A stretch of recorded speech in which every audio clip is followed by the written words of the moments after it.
Hello everyone, welcome to my channel Toxic Medicine. Today we are going to learn about management of the fractures, and at first we'll learn about the goal of the fracture.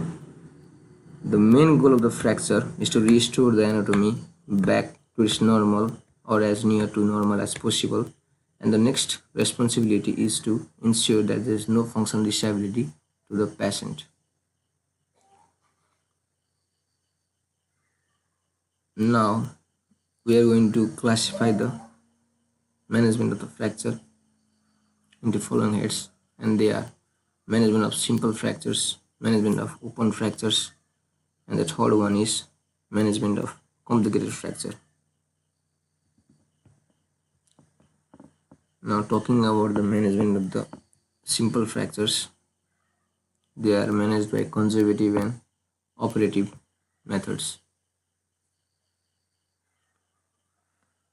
Now at first we're going to talk about the conservative methods. Here in these conservative methods, it is easily done for undisplaced fracture and incomplete fractures. The first one you can see is cuff and collar sling, which is used or done for upper limb fractures.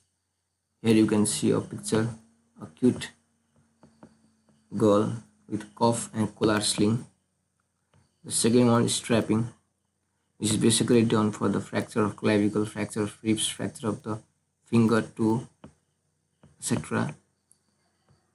And I have also shown the picture of the strapping, as you are familiar with this picture. The third one is plaster slabs. As we all know, it is usually done to support the injured limb as a first aid measure. And the third one is rest and use of the NSAIDs for the pain relief and to reduce inflammation. You can see the photo of the plaster of Paris done. We all are familiar with it. Now, talking about the management of fracture by close reduction. So, this consists of resuscitation, reduction, retention, rehabilitation. 4 hours. Resuscitation is the topmost priority if the patient is in shock following a fracture. The second one is reduction. Reduction of the fracture fragment if it is displaced. It is usually done under general anesthesia after a great look in radiography. Reduction methods are two types, and they are closed and open reduction. Closed is usually adapted for simple fractures. It follows traction and countertraction. It is blind technique and needs skill and expertise. It is commonly result in malunion. The second one is open reduction.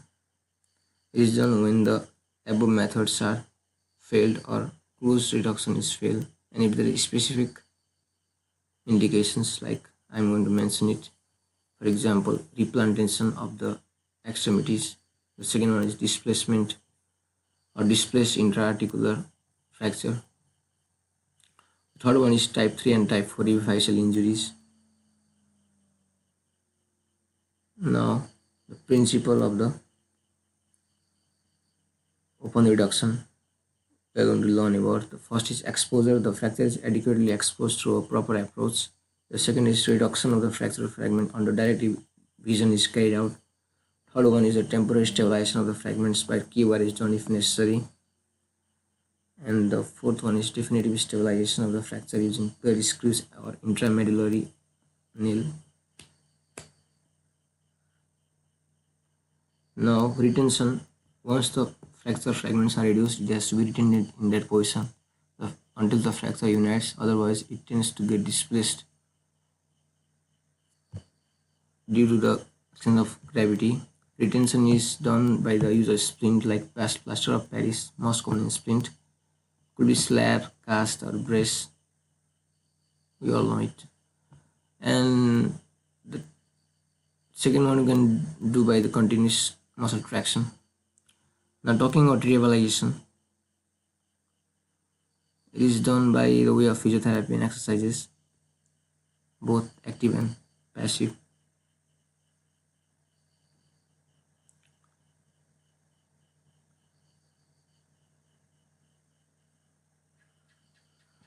Now for the stabilization of the fracture fragments, implants are used.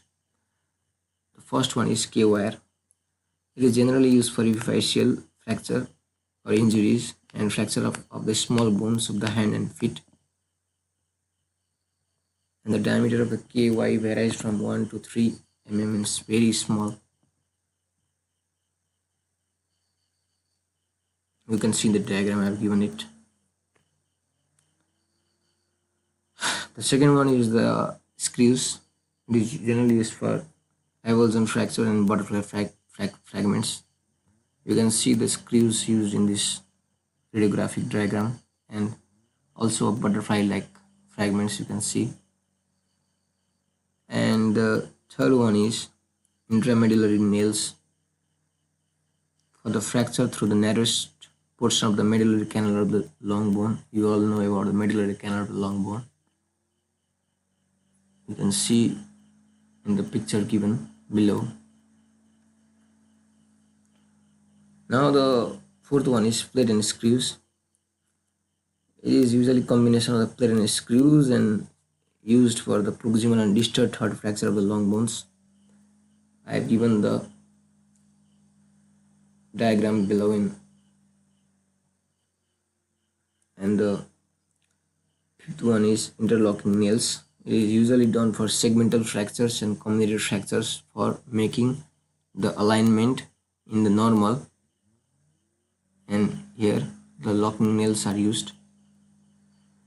Here we can see the hip implants, and hip implants is usually done for fracture of the neck, and example is Smith-Peterson nail. So thank you everyone.